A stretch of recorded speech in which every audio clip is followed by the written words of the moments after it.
Hello everybody, nice to meet you. Our reading was we got Mark chapter 5, let's read it together.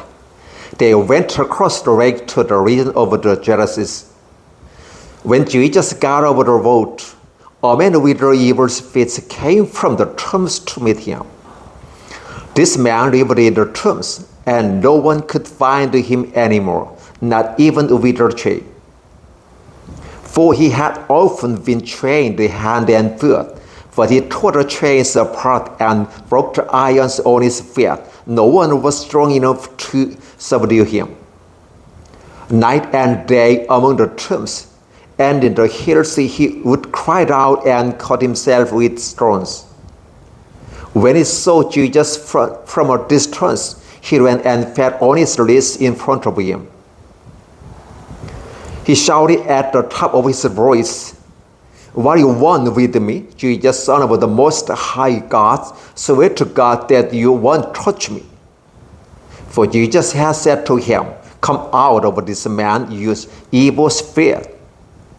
Then Jesus asked him, "What is your name?" "My name is Legion," he replied, "for we are many."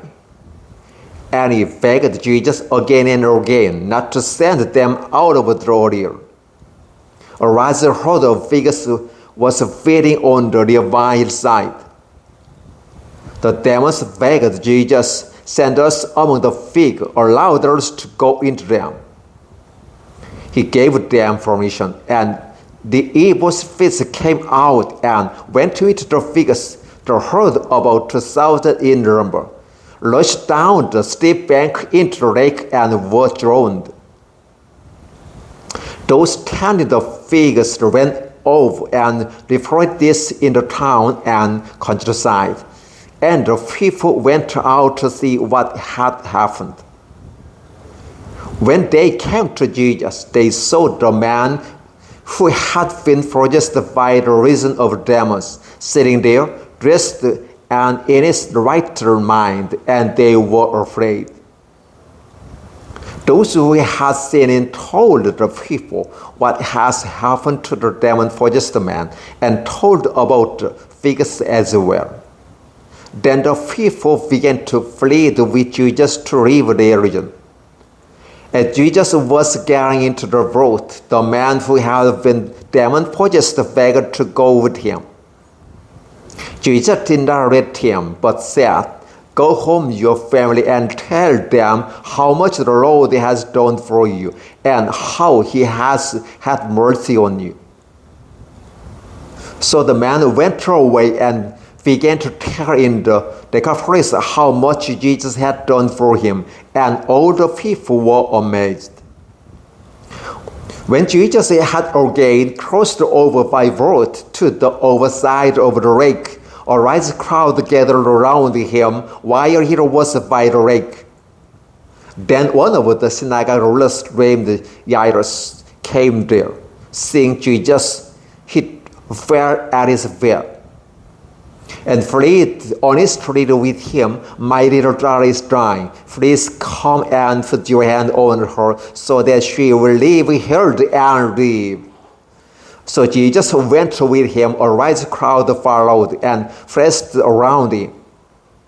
And the woman was there who had been subject to bleeding for 12 years.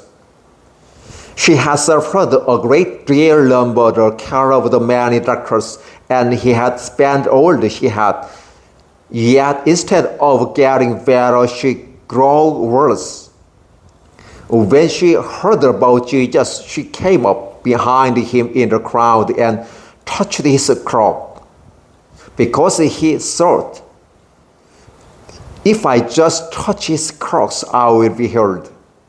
Immediately her bleeding stopped, and she felt in her body that she was freed from her suffering.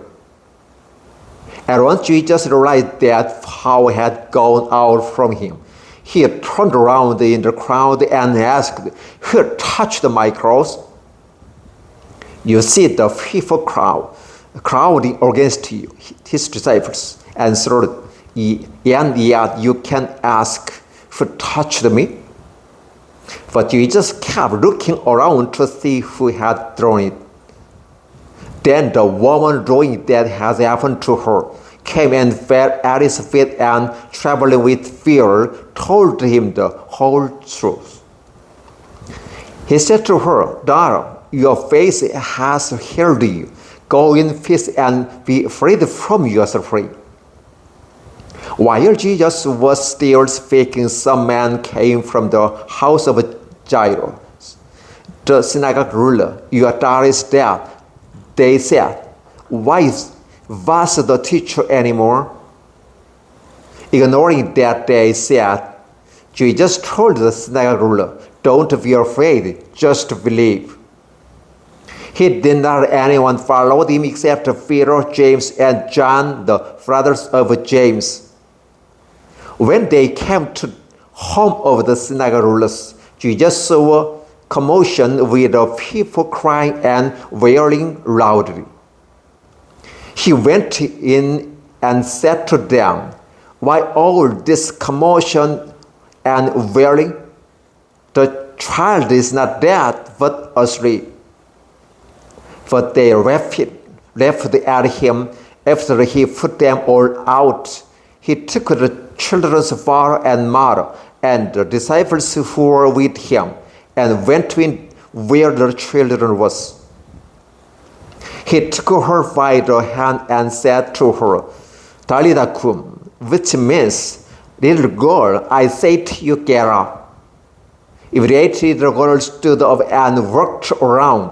She was 12 years old. At this day, world completely astonished. He gave strict orders not to let anyone know about this and told them to give her something to eat. Mark chapter 5 verses 1 through 43. Thank you.